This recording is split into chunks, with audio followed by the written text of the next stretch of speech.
But pag ako nag-waive ng 125, sige, piskal, magdesisyon ka. Magdesisyon ka, pero ako, dito muna sa loob. Dito muna sa kulungan. Yun po yung hindi naiintindihan ng iba.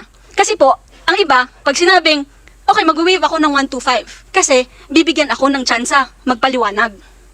Bibigyan ka po ng tsansa magpaliwanag, pero wini-waive mo yung right mo na i-release ka within 36 hours. Pag wini-waive mo po yon, okay, dito lang ako sa loob ng kulungan habang si piskal nagdidesisyon. Yun po ang konsekwensya ng 125. I want to make it very clear po sa lahat ng mga estudyante ko, sa lahat ng law students, nothing cures an illegal arrest. Narinig ko na rin po yan nung nag-aaral po ako ng law. Kaya huwag nyo na po kaming lecturean dyan.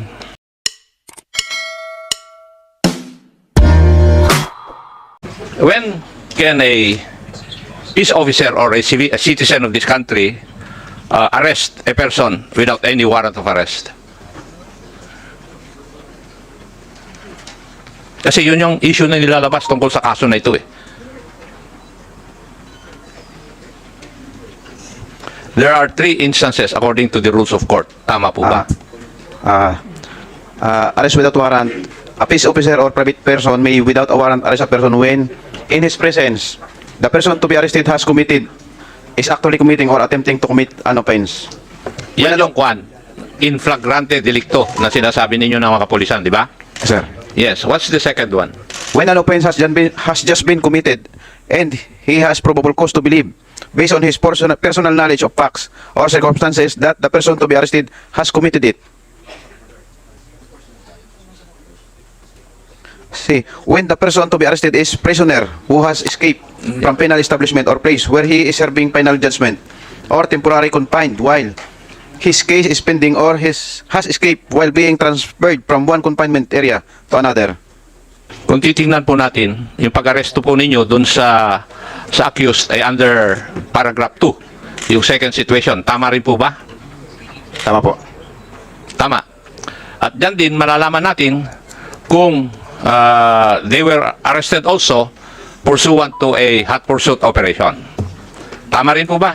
Tama po. Yes.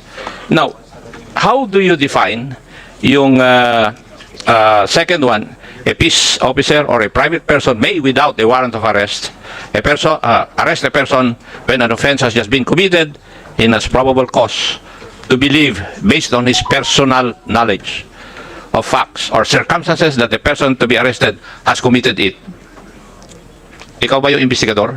Yes po, ako yung investigador. So, nakita mo ba na na-fulfill itong Section 5B of Rule 113? Opo, dahil nasaksihan ko po yung na mayroon po talagang sinunog na bus at nakakausap ko po yung witness at sinabi po nila na may 4 na tao ang suspect na nagsunog ng bus. At ang sinasabi po ninyo, tuloy-tuloy po yung ginawa po ninyo sa investigasyon hanggang dun sa pag-aresto at pag-file ng kaso. Opo. Tama. Simula po nung time na mangyari yung incident at nakausap po namin itong witness, tuloy-tuloy na po yung aming ginawang follow-up operation para lang po tuluyang makilala itong mga sinasabing 4 na lalaki na suspect na nagsunog ng minibus. Thank you. So, in other words, the person was arrested pursuant to the provisions of Rule 113, Section 5B of the Rules of Court. Tama?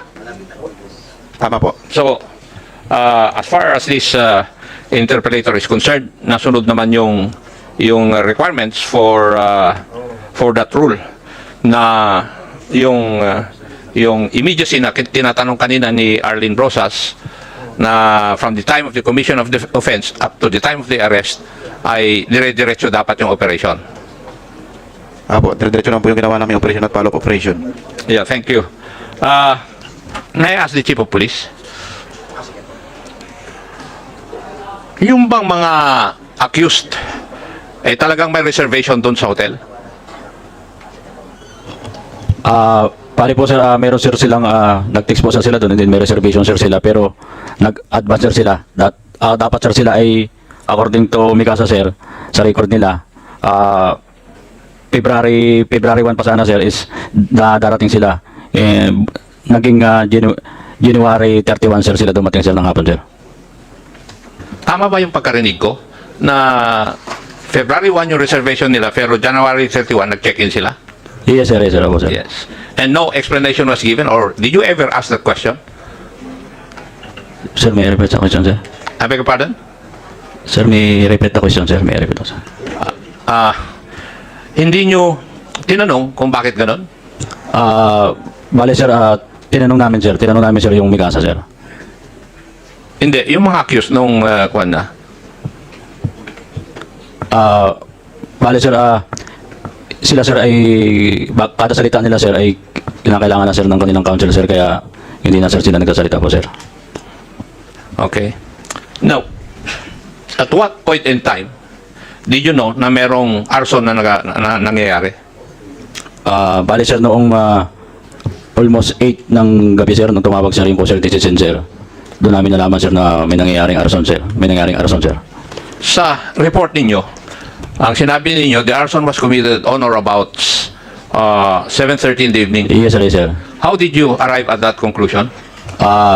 Yun, sir, yung sinabi, sir, nung witness, sir, na yung pagbaba niya, sir, yung pagbaba ng mga witness, sir. Yung witness po, sir, yung nag-ano po, sir. Victims, sir. Victims, sir. Victims. Sorry, sir. Yeah, yung mga witnesses ninyo ang nagsabi. Yes, sir, sir. Na Witness, sir. 7:30. Yes, sir, yes, sir. Okay. Now, yung bus nang galing sa Gumaca, di ba?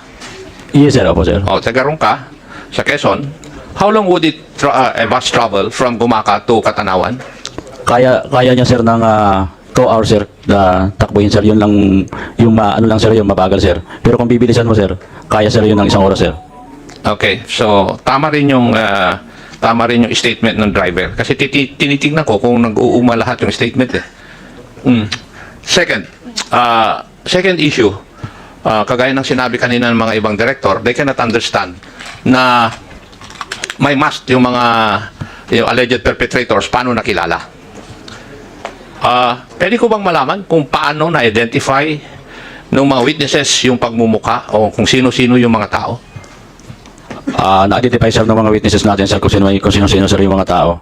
Kasi, sir, nung tumatakbo, sir, yung sasakyan, bigla nila, sir, pinatigil, ay may ilaw pa siya, sir, may ilaw. Kumbaga, sir, malakas yung ilaw, ang ilaw, sir, pa ganyan. Kasi modernized jeep siya, sir, mataas yung kanyang ilaw. So, nung tumigil siya, is buhay pa, sir, yung ilaw, tapos nakilala, sir, yung mga suspect dahil wala pa, sir, silang lagay sa mukha, sir. Since na hindi raw, sir, sila hindi titigilan kung may lagay, sir, sa mukha, sir, may takip. So naglagay na lang, sir, sila according to witness, sir, naglagay na lang, sir, ng takip sa mukha, sir, nung sumakay na, sir, sa sasakyan, sir. So, ang sinasabi po nyo sa amin, nakilala lang sila nung nailawan sila ng headlight. Dahil pumara sila, syempre, tumatakbo yung sakyan, naka-on yung headlight, nakita sila nung pumara. Yung ba ang ibig nyo sabihin? Bali, isa po, sir, yun. And then, pangalawa, sir, yung isang suspect, sir, is lumapit sa driver. And then, pinapatay, sir, yung sasakyan. And then, yung sa, sir, ng ilaw. Yun, sir, tapos, sir, yung umakyat, sir. Bali, kita kasi, sir, ng isang witness natin, sir, kasi nasa unahan, sir, siya. Yung isang witness, sir. Sa unahan nakaupo. Ganon din, sir, yung conductor, sir. Kita nila, sir, yung tatlo na tao na nasa loob, sir, is kitang-kita, sir, yung sa labas, sir, yung nagpara, sir, ng sasakyan. Yun yung pang-apat na nasa kaliwa. Yung lumapit sa driver. Yes, sir, yung sa kaliwa, sir. Hindi siya nakamask na lumapit. Yes, sir, wala po, sir. So, kaya siya nakilala na puti ang buhok at may salamin. According to the statements of the witnesses. Yes, sir. Okay. Thank you. Tama rin yung sabi po ninyo na kung ako ang driver, bakit ako titigil kung nakamask yung papara sa akin? So, yung mga statement ng mga kwan is logical. Kasi kung nakamask antimano yung mga accused at paparahin na isa sa sasakyan, bakit titigil yung driver? The other issue is, wala po bang nakatira dun sa malapit na nakita itong incidenting ito? Do you have any other witnesses aside from the passengers, the drivers, and the conductor? Bali po, sa lugar po mismo na ako sa nasunog itong minibus, wala pong bahay doon. Pero ang bahay po na nakapwesto doon, siguro po almost 100 meters ang layo doon sa incident scene. At doon din po nakatira itong isang tanod na napadaan sa lugar na yun bago pa po masunog itong minibus. Pakiulit nga yung huli. Mayroong May isa pong tanod na nakatira almost 100 meters away from the incident scene at siya po bago masunog yung bus, dumaan po siya sa lugar na yan. At nakita niya po yung sinasabing 3 tao at saka 3 tao sa lugar na kanan ng bus nung mangyari ang sunog at isa naman po doon sa kaliwa na di umano sabi ng witness ay nakasalamin. Where, yung bang taong ito na sinasabi niyong witness, kinunan niyo ba ng statement? Meron po, kinunan po. And was this submitted to the provincial, investigating prosecutor? Naisubmit po. Okay, thank you. The other issue is, so, doon na-solve yung issue na kung paano sila nakilala. Di po ba? The other issue is the issue of alibi. Yung nasa ibang lugar sila habang yung arson ay nangyayari.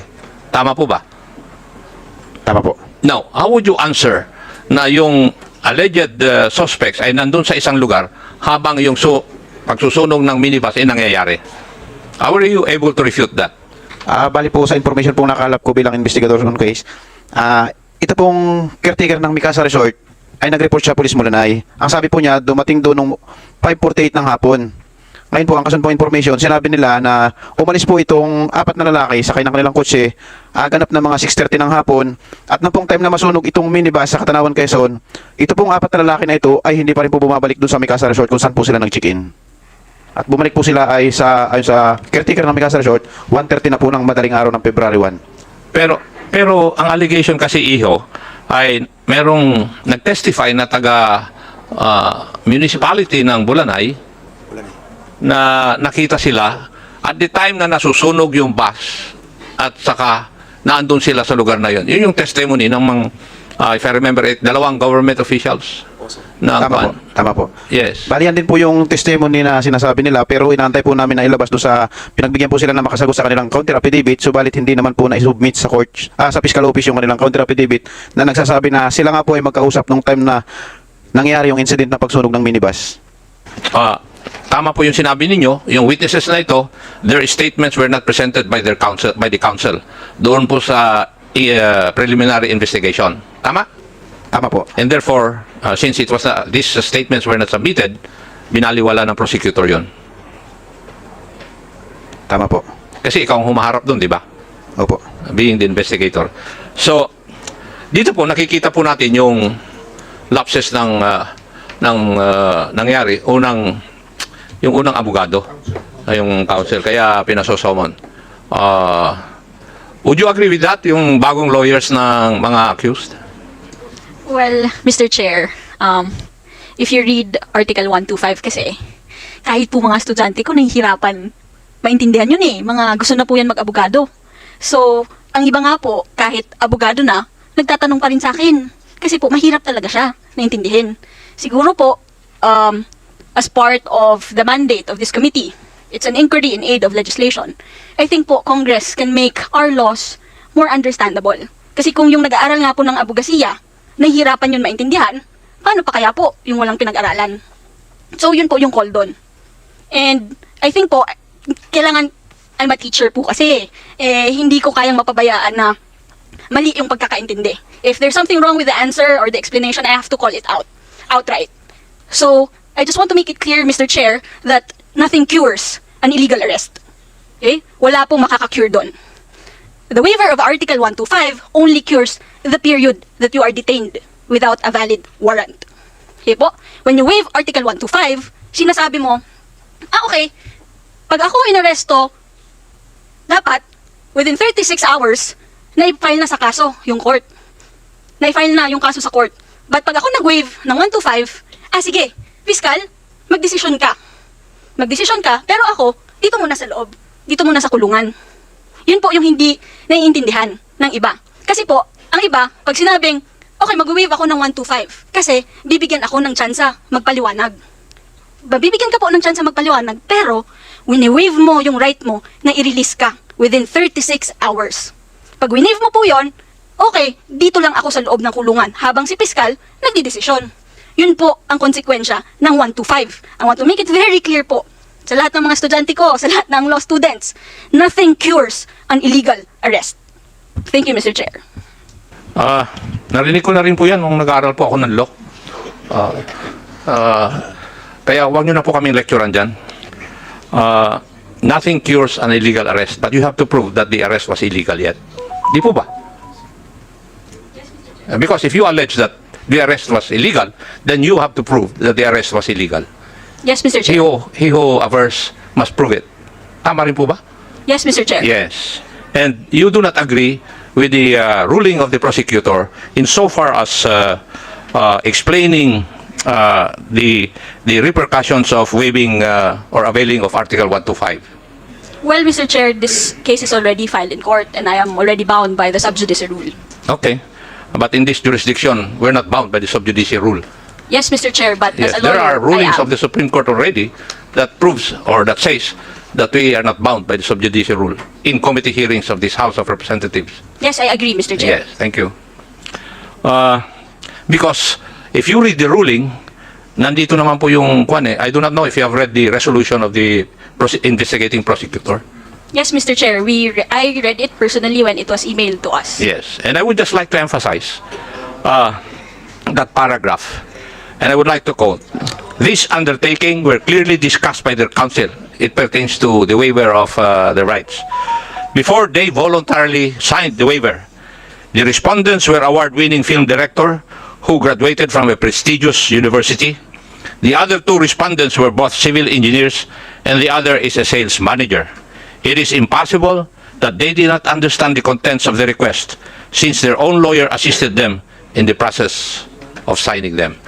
That's the exact wordings of the resolution of the prosecutor or investigating prosecutor. Yun po yung kwan. So, while I agree with you that students of law or even lawyers for that matter do not fully grasp the meaning of this waiver, I agree with you, madam. Pero ito po ay kasama sa protocol, di po ba? At ginawa naman, pinagawa ng prosecutor na yung counsel of choice ipaliwanag bago pirmahan yung waiver na yun. That is the protocol, di po ba? Kasi I have been an investigator in my whole life. At ginagawa talaga ito. Di po ba? Yes, Mr. Chair. So, yeah. So, nagawa naman yung prosecutor lahat ng protocol para maprotektahan yung karapatan ng mga accused. The way I look at it, yun ang kwan. Doon sa mga pulis, doon sa hot pursuit to be kwan, hindi naman kailangan na ilagay mo doon sa blatter na you're conducting hot pursuit. Hot pursuit is brought about because of the second instance where you can arrest a person without any warrant of arrest. Kaya intindihin po yun. Kasi palagi nyo ginagamit yung term na hot pursuit. Wala naman sa provision of law yung term na hot, or yung phrase na hot pursuit eh. Yeah. Thank you, Mr. Chair.